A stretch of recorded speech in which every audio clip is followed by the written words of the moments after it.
এই লোকমান ছিল একজন কৃতদাস। লোকমান ছিল একজন নিগ্র লোক, কুচকুচে কালো, ঠোঁটগুলো পুরো, হাতগুলো লম্বা, কুচকুচে কালো। নিগ্র মানুষ আপনারা দেখেছেন কি? যারা হজে গিয়েছেন নিশ্চয়ই দেখেছেন, দেশের বাইরে যারা ভিজিট করেছেন দেখেছেন। আমি প্রথম দেখেছি মিশরে কুচকুচে কালো মানুষ, এর আগে দেখি নাই। লম্বা লম্বা মানুষ। 2008-এ যখন গেলাম মিশরে, মাগরিবের নামাজ পড়লাম, নামাজ পড়ে সালাম ফিরে দেখি ডান দিকে মুনকার, বাম দিকে নাকির, মানে কালো কালো লোক। জীবনও এরকম দেখি নাই আমি। 104 দেশের ছাত্র একসাথে পড়তাম ওইখানে। প্রথম ওয়ালাদ্দাল্লিন সবাই কয় আমিন, আওয়াজ করে আমিন, অনেকে দিছে দৌড়। নতুন যারা বাংলাদেশে আওয়াজ শুনে ভয় পেয়ে গেছে, কি করবে না করবে। নতুন আমল যদি কেউ দেখে অনেকের মধ্যে এই অবস্থা ঘটে, ঠিক কিনা? কুচকুচে কালো মানুষ প্রথমে দেখলাম। এরকম কুচকুচে কালো ছিল সাইয়েদনা লোকমান আলাইহিস সালাম। দেখেন, কালো হওয়ার পরেও, একজন কৃতদাস গোলাম হওয়ার পরেও তার কথাগুলো কোরআনে দিয়েছে কে? তার মানে ইসলামে কালো সাদায় কোনো পার্থক্য নাই, ধনী গরিবে পার্থক্য নাই, লম্বা খাটোতে পার্থক্য নাই। পার্থক্য হলো তাকওয়ায়। যার কলিজায় তাকওয়া বেশি সেই আল্লাহর কাছে সেরা, ঠিক কিনা? কিয়ামতের দিন কি প্রধানমন্ত্রীর জন্য আলাদা লাইন, প্রেসিডেন্টের জন্য, এমপির জন্য? কিয়ামতের দিন লাইন দুইটা। কয়টা? আসহাবুল ইয়ামিন, আসহাবুশ শিমাল। একটা হবে ডানপন্থী আর একটা বামপন্থী। ডানপন্থীদের হাতের মধ্যে থাকবে লা ইলাহার পতাকা, আলিল্লাহে তাকবীর, আল্লাহু আকবার। আর বামপন্থীদের ওইখানে কিল ঘুষি আছে না নাই? দল দুইটা। ওই দিন হবে আসল খেলা, ফাইনাল খেলা, ঠিক কি না? এজন্য ইসলাম বলে there is no difference between black and white, between upper and lower, between the richer section of the society and poorer section of the society, between the prime minister, member of the parliament and rickshaw puller, factory labor. Everyone is totally equal, 100% equal, completely equal in the eyes of Islam. চিল্লায় কোন ঠিক কি না? সাদায় কালায় পার্থক্য নাই, প্রধানমন্ত্রী কুলিওয়ালা ঠেলাওয়ালা রিক্সাওয়ালায় পার্থক্য নাই। পার্থক্য হলো যার কলিজায় তাকওয়া বেশি সেই আল্লাহর কাছে সেরা। এজন্য লোকমান আলাইহিস সালামের কথাকে আল্লাহ সরাসরি কোট করতে একটু কুণ্ঠাবোধ করলেন, আল্লাহ তুলে দিলেন কথাগুলো। পেশায় ছিল রাখাল। পেশায় কি ছিল? সারাদিন ছাগল চড়াতো। রাতের বেলায় যখন ঘরে ফিরতো এলাকার মানুষগুলো এরকম বসতো ওনার কথা শোনার জন্য। মাগরিবের পরে হাজার হাজার লোক চলে আসতো এই রাখালের কথা শুনতে, কারণ আল্লাহ তাকে হিকমত দিয়েছে, প্রজ্ঞা দিয়েছে, বিবেক দিয়েছে, কমন সেন্স দিয়েছে। সাইয়েদনা লোকমানের কথা শোনার জন্য হাজার হাজার লোক হয়। লোকমানের মনিব ভাবে, ঘটনা কি? আমি হলাম ওর মনিব, আমার কাছে কেউ আসে না। আর এই লোকটা আমার কর্মচারী, কুচকুচে কালো দেখতে, তার কথা শোনার জন্য লোকের আসে কেন? লোকদের জিজ্ঞেস করলো তোমরা আসছো কেন? আপনার রাখাল ছেলের মাথার মধ্যে এত হিকমত, এত বুদ্ধি, তার কথাগুলো শোনার জন্য আমরা এসেছি। আমার এই রাখালের এত হিকমত, এত বুদ্ধি, দেখি তো কি হিকমত আছে। ডেকে আনলো একবার লোকমানকে। লোকমান তাআলা হুনা, এদিকে আসো। ইবনে জারির আত-তাবারি ওনার তাফসীরের ভেতরে, তাফসীর ইবনে জারির আত-তাবারি, এটার মধ্যে উনি লিখেছেন, উনি যে কত কিছু লিখেছেন। উনি একটা তারিখের গ্রন্থ, ইতিহাসের গ্রন্থ লিখেছেন, তারিখ আত-তাবারি। আলেম যারা আছেন বুঝবেন, উনি জীবনে যত পৃষ্ঠা লিখেছেন ওইটা দিয়ে যদি উনার জীবনের বয়সটারে ভাগ দেওয়া হয়, এভারেজে উনি দৈনিক প্রতিদিন লিখেছেন 85 পৃষ্ঠা। আমরা 85 পৃষ্ঠা তো পড়তেও পারি না। আপনি একদিনে 85 পৃষ্ঠা পড়ছেন কোনোদিন? উনি প্রতিদিন লিখতেন অন অ্যাভারেজ 85 পেজেস। 85 পৃষ্ঠা প্রতিদিন লিখতেন। উনি ওনার তাফসীর এনেছেন। মনিব লোকমান ডেকে বলে, ও লোকমান, ইজবাহ শাতান, একটা ছাগল জবাই করো। ওয়া আখরিজ মিনহা আতিয়াবা মুদগাতাইন, এবার ছাগলের সবচাইতে দুইটা দামি অঙ্গ ছুরি দিয়ে কেটে আনো। সাইয়েদনা লোকমান মনিবের কথা অনুযায়ী ছাগল জবাই করলেন। জবাই করে জিহ্বাটা আর কলবটা কেটে আনলেন। বললেন, মনিব, এই দুইটা অঙ্গ সবচেয়ে দামি। এবার মনিব বলল, ইযহাব ওয়াজবাহ শাতান উখরা, আরেকটা ছাগল জবাই করো। ওয়া আখরিজ মিনহা আখবাস মুদগাতাইন, এবার সবচেয়ে নিকৃষ্ট দুইটা অঙ্গ কেটে আনো। এবার সাইয়েদনা লোকমান আবার ছাগল জবাই করলেন, আবারও জিহ্বা আর কলব কেটে নিয়ে আসলেন। মনিব বলে, মা হাদা ইয়া লোকমান, ও লোকমান, সবচাইতে উৎকৃষ্ট দুইটা অঙ্গ কেটে আনার জন্য বললাম, জিহ্বার কলব আনলা। সবচেয়ে নিকৃষ্ট দুইটা অঙ্গ কেটে আনতে বললাম, তখনও জিহ্বার কলব আনলা। ঘটনাটা কি? সাইয়েদনা লোকমান বললেন, জিহ্বা যদি ভালো হয় এর চেয়ে ভালো অঙ্গ আর হয় না। জিহ্বাটা যদি খারাপ হয় এর চেয়ে খারাপ অঙ্গ আর হয় না, ঠিক কি না? এই জিহ্বা দিয়ে যদি কোরআনের তেলাওয়াত করেন, এই জিহ্বা দিয়ে যদি আপনি আল্লাহর জিকির করেন, এই জিহ্বা দিয়ে যদি কোরআনের দাওয়াত দেন, এই জিহ্বা দিয়ে যদি ভালো ভালো কথা বলেন, এই জিহ্বাটাই হলো সেরা অঙ্গ। আর এই জিহ্বা দিয়ে যদি মিথ্যা কথা বলেন, ওয়াদার খেলাফ করেন, মানুষকে গালি দেন, চগলখড়ি করেন, গীবত করেন, জিহ্বার চেয়ে খারাপ কোন অঙ্গ হতে পারে? এজন্য আল্লাহ বললেন, আলাম নাজআল লাহু আইনাইনি ওয়া লিসানাও ওয়া শাফাতাইনি ওয়া হাদাইনাহুন নাজদাইন। ও গোলাম, তোরে চোখ দিলাম, ঠোঁট দিলাম, তোরে আমি জিহ্বা দিলাম। জিহ্বা দিলেন কে? জিহ্বা না থাকলে খাবারের স্বাদ নিতে পারতেন? জোরে বলেন। আল্লাহর দেহের অঙ্গগুলার সেটিং এত সুন্দর। এই দেখেন, খাবো এইখানে মুখ, চাবানোর জন্য ভিতরে দাঁত, ঘ্রাণ নেওয়ার জন্য তার 2 ইঞ্চি উপরে নাক, দেখার জন্য চোখ। আচ্ছা, আমাদের চোখ দুইটা যদি পিছনে থাকতো, এদিকে একটা এদিকে একটা, তাহলে খাওয়ার সময় এটা ভালো কি খারাপ দেখার জন্য এইভাবে নেওয়া লাগতো, তাই না? নাক যদি এইখানে না থাকে, নাক থাকতো এইখানে, পিঠে যদি নাকটা থাকতো, তাহলে খাওয়ার আগে এটা কি ভালো খাবার না বাসি খাবার, আগে নাকের এইখানে দেখানো লাগতো, একটু সুইকা দেখে ভালো কিনা, ঠিক কিনা? চোখ যেখানে আল্লাহ রাখলেন, এখান থেকে যদি মাত্র 2 ইঞ্চি উপরে, এইখানে হয়তো বাম চোখটা, এদিকে ডান চোখটা কি হইতো? ফুটবল খেলতে যায়, ফুটবলে হেড দিতে গেলে চোখ দুইটা ডিমের মতো পৌঁছে যেত, ঠিক কিনা? কান দুইটা চমৎকার জায়গায় দিলেন, আপনি অবাক হয়ে যাবেন। আল্লাহর এই বডি মেকানিজম, হিউম্যান অ্যানাটমি নিয়ে যদি আপনি চিন্তা করেন, কিভাবে আল্লাহ ডিএনএ দিয়েছেন, ডাইঅক্সিরিবো নিউক্লিক অ্যাসিড, যেটা আমাদের প্রাণের ব্লুপ্রিন্ট, কোটি কোটি ডিএনএ। আমার দাদা, আমার পরদাদা, আমার 14 দাদা, কে কোন ধরনের বৈশিষ্ট্য, ক্যারেক্টারিস্টিক্স, কোয়ালিটি নিয়ে এসেছে, সব ডিএনএ এর মধ্যে আল্লাহ দিয়ে দিয়েছেন। একজনের ডিএনএ এর সাথে আরেকজনের ডিএনএ এর কোনো মিল নাই, কোন সুবহানাল্লাহ। এমন ভাবে সেটিং করেছেন যেটা যেখানে দরকার। খেয়াল করে শুনেন, এই যে কানটা, এই কানটা যদি আল্লাহ এই বগলের নিচে দিত, আর এই ডান কানটা যদি এই বগলের নিচে দিত, আজকে আমার ওয়াজ শোনা লাগতো এইভাবে, ঠিক কিনা? কারণ এইভাবে যদি কান চাপা পড়ে থাকে, কথা শোনা যাবে? সুবহানাল্লাহ কইতে বললেন না? এই জন্য আল্লাহ বললেন, আলাম নাজআল লাহু আইনাইনি ওয়া লিসানাও ওয়া শাফাতাইনি ওয়া হাদাইনাহুন নাজদাইন। তোরে জিহ্বা দিলাম, জিহ্বা দিয়ে স্বাদ নেয়ার সুযোগ দিলাম। আমাদের এই যে জিহ্বা, নরম নরম টিস্যু দিয়ে আল্লাহ জিহ্বাটারে বানিয়েছেন। এই জিহ্বার পার স্কয়ার সেন্টিমিটারে টেস্ট বার্ড আছে 84টা। সেই হিসাবে আমাদের পুরো জিহ্বা দিয়ে আমরা কয়েক হাজার ধরনের খাদ্যের স্বাদ আস্বাদন করতে পারি। কোন সুবহানাল্লাহ। এত নরম অঙ্গ দেহের আর দ্বিতীয়টা নাই।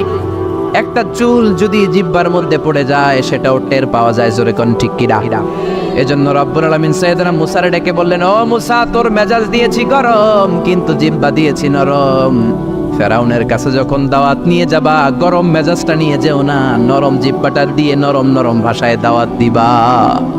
فقولا له قولا لينا لعله يتذكر أو يخشى। ও মুসা, তুমি আর তোমার ভাই হারুন ফেরাউনের কাছে যখন যাবা, মেজাজ গরম দেখায় না। মেজাজ দিছি গরম, কিন্তু জিহ্বা দিছি নরম। নরম জিহ্বা দিয়ে নরম ভাষায় দাওয়াত দিবা, হয়তো ফেরাউনের কপালে খুলে যেতে পারে, ঠিক কি না? এজন্য লোকমান জিহ্বা কেটে এনে বলল, জিহ্বাটা সবচেয়ে ভালো আবার সবচেয়ে খারাপ। কলব কেটে এনে বলল, কলবটা সবচেয়ে ভালো সবচেয়ে খারাপ। কলবে যদি আপনি আল্লাহরে বসান, এই কলবের ভেতর যদি আল্লাহরে জিকিরে বসান, এই কলবের মধ্যে যদি সবার জন্য ভালোবাসা থাকে, peace for all, love for all, no hatred for anyone, no jealous for anyone, কারোর জন্য ঘৃণা থাকবে না অন্তরে, সবার জন্য ভালোবাসা আছে না? নাই।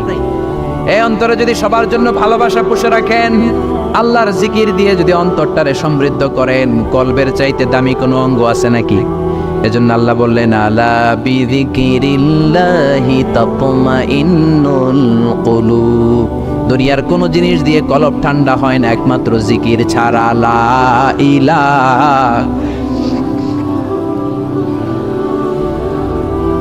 লা ইলাহা ইল্লাল্লাহু মুহাম্মাদুর রাসূলুল্লাহ সাল্লাল্লাহু। এইজন্যই কলবে জিকির করতে হবে, কলবের মধ্যে আল্লাহকে স্থান দিতে হবে। কলব পরিষ্কার হয় জিকির দিয়া। অনেকে বলে আমরা জিকির করি না, কলবে আয়না বসাই। কি বসাই?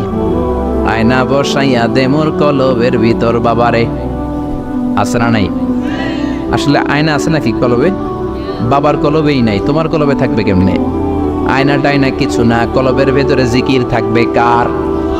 লোকমান বলল সবচেয়ে দামি অঙ্গ জিহ্বা, সবচেয়ে নিকৃষ্ট অঙ্গ জিহ্বা, সবচেয়ে দামি অঙ্গ কলব, সবচেয়ে নিকৃষ্ট অঙ্গ কলব। মনিব তো বলে তাই তো, লোকমানের তো আসলেই অনেক জ্ঞান। মনিব বলে যা লোকমান, আর আমার রাখালগিরি করার দরকার নাই, তোরে আমি আজাদ করে দিলাম। দিন রাত সারাদিন সারাক্ষণ মানুষকে তোর জ্ঞান বিলিয়ে বিলিয়ে মানুষকে তুই আলোকিত করে দে। সুবহানাল্লাহ। বাড়িতে যে বললেন, এজন্য আল্লাহ বললেন ওয়ালাকাদ আতাইনা লুকমানাল হিকমাতা আনিশকুর লিল্লাহ ওয়া মান ইয়াশকুর ফাইন্নামা ইয়াশকুরু লিনাফসিহি ওয়া মান কাফারা ফাইন্নাল্লাহা গনিয়্যুন হামিদ। পড়েন সুবহানাল্লাহ। আল্লাহ বললেন আমি লোকমানরে হিকমত দিয়েছি। কি দিয়েছি? কথা বলেন। হিকমত শব্দটার সাথে আপনারা পরিচিত না? আমরা কিন্তু বলি এই কথা বলার সময় হিকমত খাটায় বলবি, বলি না বলি না বলি না। হিকমত হলো কেমন করে কথা বলতে হয়, কিভাবে বলতে হয়, কোন জায়গায় কোনটা বলতে হয়, এটার নাম হলো হিকমত। নলেজ আর common sense is equal to wisdom. প্রজ্ঞা, হিকমতের বাংলা হচ্ছে প্রজ্ঞা, ইংরেজি হচ্ছে উইজডম।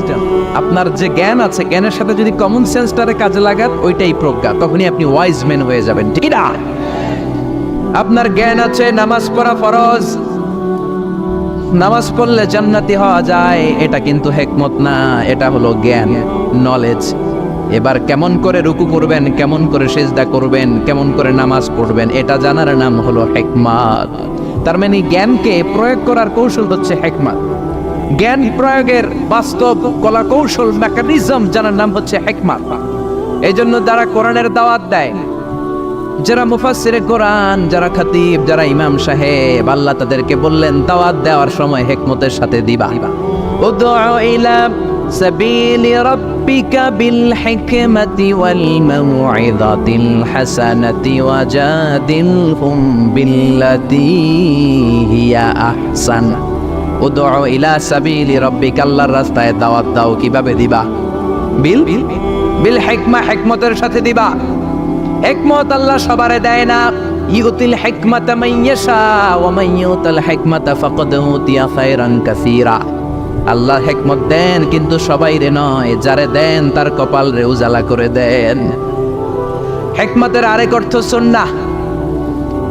বিশ্বনবী ইউআল্লিমুহুমুল কিতাব ওয়াল হিকমা, কিতাব শিখাবে আর বিশ্বনবীর সুন্নাত শিখাবে। এই সব হিকমত আল্লাহ লোকমানকে দিয়েছেন। এজন্য রব্বুল আলামিন আমাদেরকেও হিকমত দেখ, আমরা চাই কি চাই না? চাই কি চাই না? সবাই পড়েন আল্লাহুম্মা উরযুকনা আল হিকমা। ও আল্লাহ, আপনি আমাদেরকে হিকমত দেন। পড়েন আমিন। আমি লোকমানকে হিকমত দিয়েছি আর বলেছি আনিশকুর লিল্লাহি ওয়া মান ইয়াশকুরু ফাইন্নামা ইয়াশকুরু লিনাফসি। হিকমত দিয়ে আমি লোকমান রে বললাম, ও লোকমান, আনিশকুর লিল্লাহ, শুকরিয়া করবা কার? জোরে বলেন কার? আল্লাহর শুকরিয়া করবা, কারণ শুকরিয়া করলে নেয়ামত বাড়ায় দেয় কে? শুকরিয়া না করলে নেয়ামত কেড়ে নেয় কে?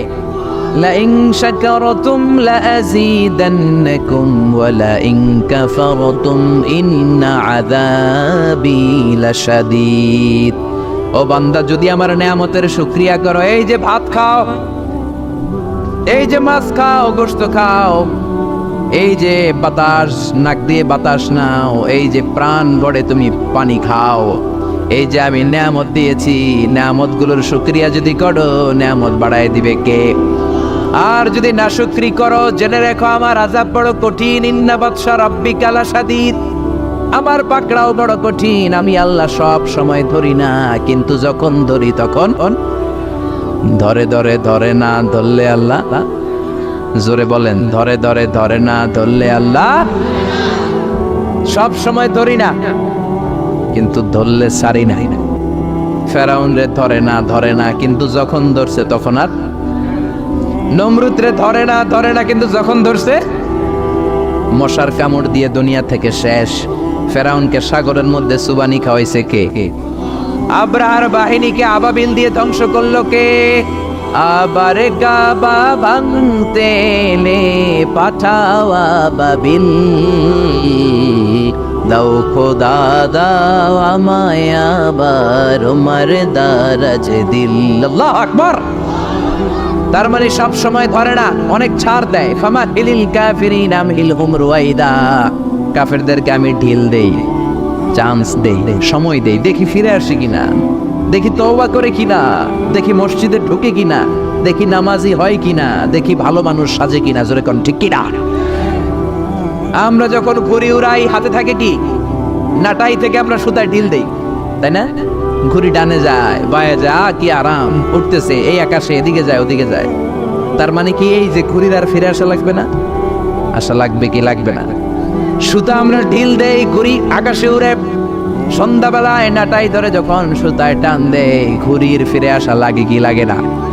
এই জন্য সুযোগ পেয়ে গাদ্দারি করো না, নাফরমানি করো না। সুতায় ধরে যখন টান দিবেন ফিরে আসা লাগবে, ঠিক কি না? এজন্য আল্লাহ বলো শুকরিয়া করো। বললেন শুকরিয়া করে বাড়ায় দিব, না শুকরি করলে কেড়ে নিব? শুকরিয়া করবেন না কেন? এত নেয়ামত আল্লাহ আমাদের দিয়েছেন, নেয়ামত গুলো গুণে শেষ করতে পারবেন? পারবেন? আমার দেহে কত নেয়ামত, আমার ঘরে কত নেয়ামত, আমার ব্যবসা প্রতিষ্ঠানে কত নেয়ামত, গোটা বসুন্ধরা পৃথিবী ব্যাপী কত নেয়ামত, ঠিক কি না? এজন্য আল্লাহ বললেন আনিশকুরু লিল্লাহি ওয়া মান ইয়াশকুরু ফাইন্নামা ইয়াশকুরু লিনাফসি। শুকরিয়া করো, শুকরিয়া করলে তোমারই লাভ। যে শুকরিয়া করে নিজের জন্যই করে নাকি আল্লাহর লাভ? আমরা শুকরিয়া করলে আল্লাহর অনেক লাভ না? আল্লাহর ক্ষমতা অনেক বেড়ে যাবে আমরা শুকরিয়া করলে। বেড়ে যাবে। আল্লাহ বলে গোলাম, পৃথিবীর সবাই যদি মুত্তাকি হয়ে যাও, দুনিয়ার সবাই যদি নামাজি হয়ে যাও, আল্লাহর ওলি হয়ে যাও, আমার কোনো লাভ নাই, লাভ তোর। আর সবাই যদি কাফের হয়ে যাও, আমি আল্লাহর লস নাই, লসও তোমার। জোরে কোন ঠিক কিনা? সহিহ মুসলিমের বর্ণনা, দুনিয়ার সবাই যদি কাফের হয়ে যায়, মুশরিক হয়ে যায়, আমি আল্লাহর ক্ষমতার 1 ইঞ্চিও কমবে না। সবাই যদি জিকির করে ওলি হয়ে যায়, আমি আল্লাহর ক্ষমতার 1 ইঞ্চিও বাড়বে। লাভ লস কার? কয় আল্লাহর। লাভ লস কার? কার? আরো জোরে সবাই বলেন। লাভ লস আমাদের। ওমান কাফারা ফাইন্নাল্লাহা গানিয়্যুন হামিদ। আর যদি কুফরি করো, জেনে রেখো আল্লাহ মুখাপেক্ষী, আল্লাহর কিছু লাগে না, লাগে আমাদের। আমাদের প্রয়োজনে আমরা আল্লাহর কাছে ঠেকা, আল্লাহ কারো কাছে ঠেকা নাকি? আমাদের প্রয়োজনে আমরা আল্লাহর কাছে চাই, আল্লাহ কারো কাছে চায় নাকি? এবার সাইয়েদনা লোকমান ছেলেরে দাওয়াত দিবেন, ছেলেরে উপদেশ দিবেন, শুনতেছেন? আল্লাহ বললেন ওয়াইয ক্বালা লুকমানু লিবনিহি ওয়া হুয়া ইয়াইদুহু ইয়া বুনাইয়া লা তুশরিক বিল্লাহ ইন্নাশ শিরকা লাযুলমুন আযীম। শুরু করলেন উপদেশ। ও নবী, স্মরণ করুন ওই সময়ের কথা যখন লোকমান তার ছেলেকে উপদেশ দিচ্ছে। এজন্য ছেলেরে নসিহত করবেন, উপদেশ দিবেন, বিবিকে নসিহত করবেন। কোরআনে আল্লাহ বলেছে ফাইদুহুন্না, বিবিরে ওয়াজ করো। আমরা ওয়াজ করতে চাই না, ফ্যামিলি মিটিং নাই, ছেলেদেরকে আমরা কিছু বলি না, ছেলেদেরকে উপদেশ দিবেন। লোকমান বলল ইয়া বুনাইয়া, ও আমার বাজান, ও আমার কলিজার টুকরা সন্তান। আদর করে বলবেন, তমুক দিবেন না, এই হারামজাদা, গোলামের পোলা গোলাম, নামাজ পড়স না, আজকে তোর একদিন কি আমার একদিন। পোলাই কেবল ঠিক আছে, আজকে আমনের একদিন আর একদিন আমার, ঠিক কি না? কাজ হবে না। নরম ভাষায় দরদ নিয়ে বলবেন, হৃদয় নিংড়ানো দরদ নিয়ে কোনো কথা বললে ওই কথাটা আরেকজনের হৃদয় স্পর্শ করে, ঠিক কি না? এজন্য দাওয়াতের ভাষা হতে হবে খুব হৃদয় স্পর্শী, নসিহত হতে হবে খুব কোমল ভাষার। অনেকে নসিহত করে মনে হয় যে আমার কিলাই বানানো আছে না, নেই? এটা তো নসিহত না, এটা ঝগড়া। বাবা ছেলেরে ডাক দিল ইয়া বুনাইয়া, ও আমার বাজান, ও আমার কলিজার টুকরা, ও আমার বৎস, ও আমার সন্তান, ও আমার কলিজার টুকরা। এরকম দরদ মাখা কণ্ঠে, ও আমার বাজান, ও আমার সন্তান, এভাবে ডাকতে। কলিজার টুকরা সন্তান বলে প্রথম উপদেশ দিচ্ছে, লা তুশরিক বিল্লাহি ইন্নাশ শিরকা লাযুলমুন আযীম। ও আমার কলিজার টুকরা সন্তান, শিরক করো না। কি করো না? সবাই বলেন কি করো না? শিরক করো না, কারণ ইন্নাশ শিরকা লাযুলমুন আযীম, শিরক হলো বড় জুলুম। কারণ এই জুলুমটা কোনো মানুষের উপর জুলুম নয়, এই জুলুমটা কার উপর? যে আল্লাহ রিজিক দেয়, আল্লাহর না মাইনা আরেকজনের মানেন, আপনি মুমিন না মুশরিক? যে আল্লাহ আপনার স্রষ্টা, তার ইবাদত না করে আরেকজনের ইবাদত করেন, আপনি মুমিন না মুশরিক? এজন্য বললেন লা তুশরিক বিল্লাহ, শিরক করো না। খেয়াল করবেন, সবচেয়ে জরুরি জিনিস আগে বলতে হয়, এই জিনিসটা অনেক জরুরি। শিরক কিন্তু অনেক ভয়ঙ্কর। শিরক হচ্ছে ভয়ঙ্কর ঈমান বিধ্বংসী মারণাস্ত্র। এই শিরক যদি আপনি করে ফেলেন, আপনার সব শেষ। এজন্য প্রথমে শিরকের কথা বললেন। শিরক হলো ঈমান বিধ্বংসী মারণাস্ত্র। এইডসের চেয়েও ভয়ঙ্কর, ক্যান্সারের চেয়েও ভয়ঙ্কর। ক্যান্সারের অ্যান্সার আছে, শিরকের কোনো অ্যান্সার নাই, ঠিক কিনা? বিশ্বনবী বলেন, আখফা মিন দাবিবিন নামাল, পিঁপড়ার চেয়েও গুটি গুটি পায়ে তোমার দেহের ভেতরে শিরক নামক ভাইরাস ঢুকে তোমার ঈমানকে সারকার করে দিবে, ঠিক কিনা? এজন্য কখনোই কোনোভাবে শিরক করা যাবে। আমরা যখন নামাজে দাঁড়াই, আল্লাহ বলে নামাজ পড়ে পড়িস, আগে বল শিরক করস কিনা। আমরা বলি ওয়াজ্জাহাতু ওয়াজহিয়া লিল্লাযী ফাতারাস সামাওয়াতি ওয়াল আরদা হানিফাও ওয়া মা আনা মিনাল মুশরিকিন। আমরা বলি ও আল্লাহ, ওয়া মা আনা মিনাল মুশরিকিন, আমরা শিরক করি। আবার যখন আমরা হজ করতে যাই, ইজার পরে রিদা পরে হজের জন্য যাই, আল্লাহ বলে হজ পরে করিস, আগে বল শিরক করস কিনা। আমরা বলি লাব্বাইক আল্লাহুম্মা লাব্বাইক, লাব্বাইক লা শারীকা লাক লাব্বাইক, ও আল্লাহ কোনো শরীক করি না, কোনো শিরক করি না, কোন সুবহানাল্লাহ। এজন্য আল্লাহ বললেন, ইন্নাল্লাহা লা ইয়াগফিরু আন ইউশরাকা বিহি ওয়া ইয়াগফিরু মা দুনা যালিকা লিমান ইয়াশা। আল্লাহ চাইলে সব গুনাহ ক্ষমা করে দিতে পারেন, শুধু শিরকের গুনাহ ছাড়া। কোন গুনাহ ছাড়া? আরো জোরে বলেন। আল্লাহ সব গুনাহ মাফ করেন, কিন্তু শিরকের গুনাহ মাফ করেন। এজন্য হাদিসে কুদসিতে আল্লাহ বললেন, পাহাড় পরিমাণ গুনাহ নিয়ে যদি কিয়ামতের দিন আমার সামনে হাজির হয়ে যাও, ওই গুনার মধ্যে যদি শিরকের গুনাহ না থাকে, আমি আল্লাহ পাহাড় পরিমাণ ক্ষমার দয়া নিয়ে তোর কাছে হাজির হয়ে যাব। পাহাড় পরিমাণ গুনাহ, এই গুনার ভিতরে শিরকের গুনাহ নাই, তাহলে পাহাড় পরিমাণ ক্ষমা নিয়ে আমাদের কাছে হাজির হয়ে যাবে কে? এজন্য আল্লাহ ফরমান, লা ইন আশরাকতা লা ইয়াহবাতান্না আমালুকা ওয়া লা তাকুনান্না মিনাল খাসিরিন। যদি কোনো ক্রমে শিরক করে ফেলো, তোমার সব আমলগুলো বাতিল করে দিবে কে? এজন্য শিরক করা যাবে? শিরক মানে আল্লাহর সমকক্ষ কাউরে মনে করা, আল্লাহর অংশীদার স্থাপন করা, আল্লাহর নামে কাউরে ডাকা, আল্লাহর মতো কাউরে ক্ষমতাবান মনে করা, এটা হচ্ছে শিরক। বুঝতে পেরেছেন? এজন্য প্রথমে ছেলেরা বললেন, লা তুশরিক বিল্লাহ, আল্লাহর সাথে শিরক করবা না। শিরক হলো বড় অপরাধ, শিরক হলো মহা পাপ, সব পাপের বাবা। এটা হচ্ছে শিরক। এটা কি? শিরক করা যাবে? শিরক তিন ধরনের। কথাগুলো কঠিন, সহজে বুঝালে বুঝবেন। সহজ করে কইতে আমায় কহ যে, সহজ করে যায় না কওয়া সহজে। সহজ করে বুঝাচ্ছি, কিন্তু মনোযোগ দিয়ে শুনতে হবে। শুনতেছেন তো? তিন প্রকার। প্রথমে শিরক দুই প্রকার, শিরকে আকবার, শিরকে আসগার। শিরকে আকবার মানে বড় শিরক, এই শিরক করলে আপনি মুশরিক। আবার নতুন করে কালিমা পড়তে হবে। এটা তিন ধরনের শিরক। ফির রুবুবিয়া, রব হিসাবে মানতে হবে একজনকে। তিনি কে? আল্লাহর ছাড়া যদি অন্য কাউরে রব মানেন, আপনি মুমিন না মুশরিক? এই জন্য কবরের প্রথম প্রশ্ন কি? মার রব্বুক। আপনি যদি কোন জানি না, কোনই আসর নাই,